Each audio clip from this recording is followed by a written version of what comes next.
So it's about 9:30. I left the horses out last night. It started raining pretty early this morning, probably around 5:30 or 6, but the rest of the night it was clear out. So they were fine. And so I only had a couple stalls, like 3 stalls to clean today, which was a piece of cake. But tomorrow is going to be a different story. So we've got high winds supposedly coming in, maybe 50-mile-an-hour winds this afternoon. It's breezy outside right now, but it's not windy yet. And we get super strong winds through here, like I'm talking hurricane force. I think we've had like over 100-mile-an-hour gusts before, and everything here has a latch on it, like to batten down the hatches for when the wind does come. Our house, on most of the windows on the west side had real shutters on them. In fact, they still do, but I haven't used them in a long time because, you know, flying branches. I guess the lady who used to live here, who put in the riding arena, like 20 feet of the roof on the west side blew off and over the house and landed in the front yard when she lived here. That would have been sometime in the mid-90s.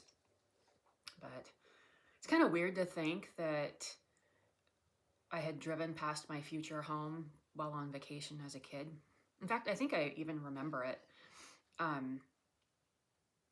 Probably because there was horses here, you know. I'd always look in fields of horses when we were going on vacation. But so I got a loaf of butter bread rising. That should be ready in about 2.5 hours. Talking done rising, finished in the oven and ready to slice.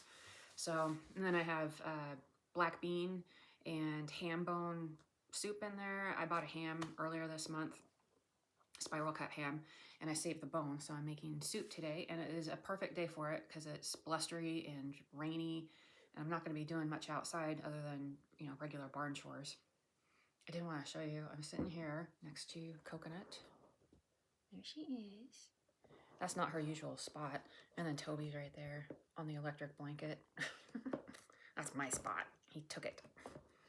But, and Coconut doesn't usually sit on this side of the sofa. She sits on the other side where Toby's at. But for whatever reason, I came in here and she's sitting here. So I decided I'll sit by her.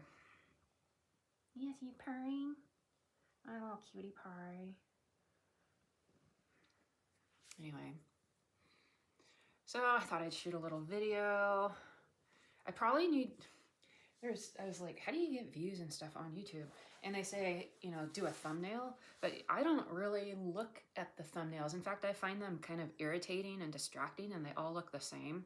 You know, like yellow writing with somebody with some crazy expression on their face, like, and then some stupid headline that has nothing to do with the video. Just put a title and a picture of something relevant. And I think that's good enough. Some people have good thumbnails. Boy, it is really coming down. Some people have good thumbnails, you know, that draw you in. You know, it's like a sentence and then the title of the video has to do with whatever's on the thumbnail. But I don't know. I'm thinking about it. I'm still just trying to discover what the heck this channel is actually going to be about, because I don't know if I'm making a transition or not. I thought I was going to, but, you know, the more I'm thinking about it, and, you know, at my age, you know, there is a such thing as ageism to get a job. I think they look at my resume and they see, I don't know, like this big gap in work history where I've been self-employed. Although, you know, I put down, you know, I'm a contractor for, you know, Clear Capital. I put, you know, self-employed and what I do here at the ranch. So it's not like I haven't been doing anything, but I haven't been having to answer to anybody. So maybe that's not attractive to some employers. And then when they want to know the year that you graduated from college, like, why? They don't need to know that. I don't want to tell them that. In fact, I wonder how many people actually lie on their job applications. I think I could pass for younger than 49. I don't know how old I look. I know everybody thinks that they look younger than they actually are, but I look at other people who are my age, and some look younger, and and some are, you know, look way older. I don't know. But yeah, as you know, why not just keep doing what I'm doing? It makes money. I enjoy it somewhat, you know, and have a good life. I'm pretty happy. I don't know. Why do I need to go and get a job? I think what I need to do here is this horse business needs to just evolve a little bit. I can make this work and stay self-employed, but do other things with the horses. So that's kind of where I'm at. I'm mulling that over in my head, how that's going to look. Because I definitely don't want like 30 horses here ever again. I've also been thinking about bringing in hay and selling it for a profit. I've got enough storage now because I don't have to use it for the horses. I've got the entire hay loft where I could have somebody deliver hay and use that for my herd, and then I could keep the stuff in the lower hay barn for customers so they could, and I don't want to do delivery, although I did like it when I was doing it in the past. I would just rather, I don't even want to mess with that. I don't want to lift the hay bales, especially if I get the stuff that I'm planning on buying, which is, you know, Eastern Washington 3-tie 125-pound bales. So they can bring their boyfriend or their husband or whatever, and they can load it up out of my barn rather than me delivering. Just something I'm thinking about. If I do that and I show a profit, I can get an ag exemption for property taxes. Might be worth it. But so, yeah. It's funny the direction life takes you in. You know, you think you have a plan.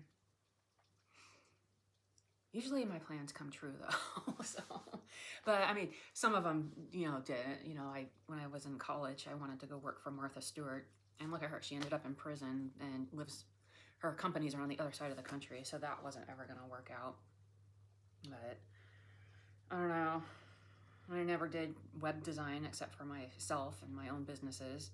Same with the graphic design. I did use a little bit of that when I did HR because I was responsible for putting out the bi-weekly newsletter, which evolved into like this 7-page thing, you know, that we would send to the printer and have delivered. So, and it evolved from a 1-sheet thing, you know, saying people's birthdays and who the employee of the month was, to something people looked forward to.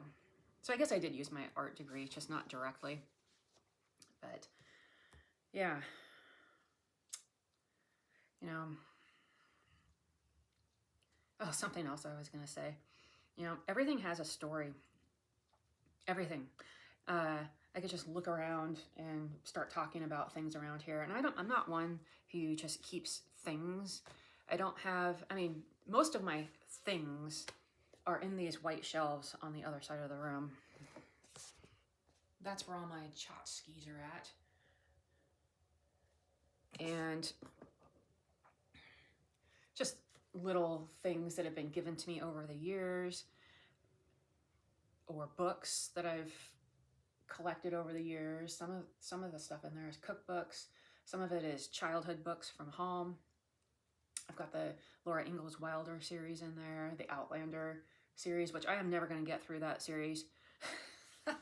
I'm in the middle of A Breath of Snow and Ashes, and I've been reading it for 3 years. I'm just not much of a reader anymore. Maybe I should pick it back up today. Today would be a good day. But I think since, I don't know, the internet came on the scene, I don't read as much. I get on the internet and it just takes me down various rabbit holes. But maybe I should read a little bit more. I have some good books in here. I got Pioneer Girl, a bunch of other Laura Ingalls Wilder books that were not written by her but are about her, and they were fantastic. I did read those. But I just can't seem to, I can't keep my attention on fiction very well.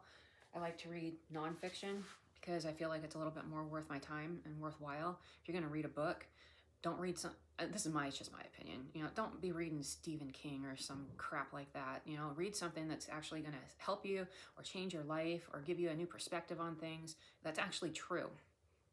You think, supposedly. But, so I told you about this mug in my first video. This is from my friend and customer here, and she gave this to me for Christmas, and I love it. It's very her. She has black hair. Her horse is black and white, and she picked out a black and white mug for me.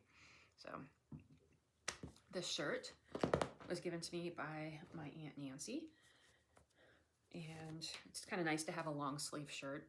It's almost, I don't have a scarf on today. Every single one of those scarves that I wear has a story behind it, and I knitted a lot of them, and it's almost time for, it's almost too warm to wear scarves. I could have had one on today, but I got this pretty design and I don't want to cover it up. These earrings, I have had these since, I don't know, sometime in the 1990s. They were a Christmas present from my Uncle John, and he gave me these earrings. They're just like a teardrop silver, and there's a pair of gold ones too, and the gold ones have a different clasp on the back that's like a post, and I don't wear those ones quite as much because I keep losing the back thing that holds it on. But these, I don't know, I probably these are one of my favorite pairs of earrings. And so he gave me these, the gold ones, they're a little bit wider, and a Gap, an olive green Gap like jean jacket, and I loved that jacket. And then somebody stole it. I set it on the bench, and I went to go to the bathroom or something at a basketball game, and somebody ripped it off. So, couldn't believe it. It had to have been somebody from a different school that was sitting around for, I don't know, they're probably like, I like that coat. Stole it. Couldn't believe it. So, fortunately, several years later, probably like, I don't know, 20 years later, I'm at the thrift store, and I see a corduroy olive green jean jacket style coat, and I still have it to this day. So that also is one of my favorite coats. I've always liked olive green. It's been olive green and burnt orange, I think, are my two favorite colors for decor and for clothing. So even the sofa is not really olive green. It's more like a minty sage green. I like that color too. But it's almost time to start changing out my winter decor. So other than a Christmas tree, I don't really decorate like Christmas. I decorate seasonally. So I have winter scene pictures. So you can kind of see this one in the back here, which I need to figure out a way to just put that whole thing together instead of spacing it out like that. Or get some kind of hanger that has hooks on it so I can make sure that they're all evenly spaced and not crooked. Anyways, so I don't have a summer picture for in here that's the same size as that, so I need to find one. I have a winter and I have a fall one. And the fall one is absolutely gorgeous. It's oranges and yellows of trees on a hillside. It looks like Appalachia. And then, see, I've got all kinds of winter scenes in here. I got a really nice one in the dining room. That's my favorite, and I wish it was like 10 times bigger. I'd have it on this wall. But that one is a picture of a frozen lake with a leafless tree overhanging it, like at sunset. So it's like kind of got that peachy pink look on the snow. I don't know, I just love that one. Then I got some snowy trees. Anyways, it's March, almost April, and it's about time to switch out the winter decor. So maybe I'll do that today, along with cleaning out my spice cabinet and rearranging the upper cabinets. I might swap out my dishes. I actually want a new set of dishes. So I like to swap out my dishes for the seasons as well. I have Christmas dishes. I would get up and show you, but Coconut came and sat on my lap. So yes, she says, don't get up. So I have Christmas dishes, and then I have, okay, so I had like fall dishes that I had picked out. They're Corelle, and they're a square plate, and they were white with silver and black leafless trees on them. And I thought they would be perfect for like, I don't know, Halloween type, you know, like September, October, maybe even Thanksgiving. I don't know. If they had a little bit of orange on them, I probably could paint a little bit of orange on them. But boy, that black bean soup, I can smell it. It smells so good. I went heavy on the seasonings. You know, you see these recipes and they call for like half a teaspoon of cumin. It's like, how are you even going to taste that? So I just dump it in all the time. Make the food taste good because everything is so bland lately. So anyways, I asked for those specific dishes for Christmas one year, probably 2 or 3 years ago. And then Sean, he's funny. He didn't realize that the pattern was what I was after with the dishes. He thought it was the shape of the dishes. And so he got me square dishes in some pattern that I would never have picked out in a million years. It's actually wazoo colors, you know, crimson and gray with a leafy pattern on it. It's like, and then they sent like three whole sets. So I've got like a shit ton of it, but that's what I'm using right now. And then I've got, oh, what are they called? I don't know. It's an old-fashioned looking pattern. I can't remember the name of it. Like I said, I would get up and show you this stuff, but Coco's settled in. They're blue and white. And God, why can't I remember the name of it? I don't have my phone in here to look it up either. Anyway, blue and white with like almost like a Asian scene on it with little checkers and I don't know, super, super cute. I love them, but the plates are kind of small. The bowls are small. The cups that come with it are like the coffee cups are like, I don't know, half a cup. So I did buy other mugs to go with that. They kind of go with it. And I thought they were going to be bigger and they weren't any bigger than the matching ones. So, but I would like to get another set or two of dishes. I might shop around for that today.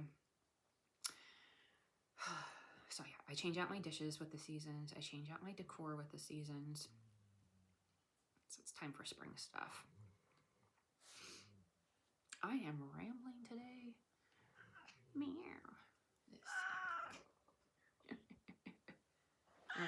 Little one-eyed kitty. Meow. Meow. Sometimes she isn't very nice to Toby either. So I need a new vacuum. Like I need something heavy duty, almost like a shop vacuum that's designed for the house. Because I got all these pets in here. And it seems like, I don't know, I've gone through like 3 or 4 vacuums over the last couple of years. And it seems like you use them, they work really good, and then all of a sudden they don't suck anything up or they start, I don't know. Anyways, I had one. I think Sean used it for stuff that he shouldn't have. Well, he did. And it was completely clogged up. So I cleaned it out, readjusted everything, and it still had no suction. So I took that to the dump last time I went. And I really need to get a vacuum in here. So I bought, instead of you know, oh, and I also had one of those cordless vacuums. I don't know, one of those, I don't know, it's this tiny little thing. But I thought, oh, no cord, that will be nice. And maybe it'll be quiet, you know, not something super loud that's going to scare the cats or anything. And that was a piece of crap. So, I mean, you basically have to clean your floors before you run the vacuum over it. And that didn't suck anything up. So I got rid of that. So I got a Mighty Mite, and it's supposed to be here today. So I am looking forward to running that. Hopefully it works on the rugs. I think it will. But I remember we had one of those when I was growing up, and I have all hardwood floors in here. There is no carpet except for a couple of rugs. And we had one when I was growing up, and we had it like for 30 years, and it worked great. And I had one, but same thing. It got used by somebody else as if it was a shop vacuum, and I don't know, I think he may have like sucked up wet stuff, and it just ruined the whole vacuum. So bought another one. I can't wait for it to get here. Can't wait to clean my house with it. because it does make a difference. If you're just sweeping, I don't know, a vacuum makes a big difference. So I'm excited for that. Meow. Are you happy, kitty? Yeah. Meow. Meow. You have stinky breath. Mm. All right, I'm going to end that here. 20 minutes of blathering on. And I'm excited for that soup to be done. I can't wait to have that with some fresh bread. All right.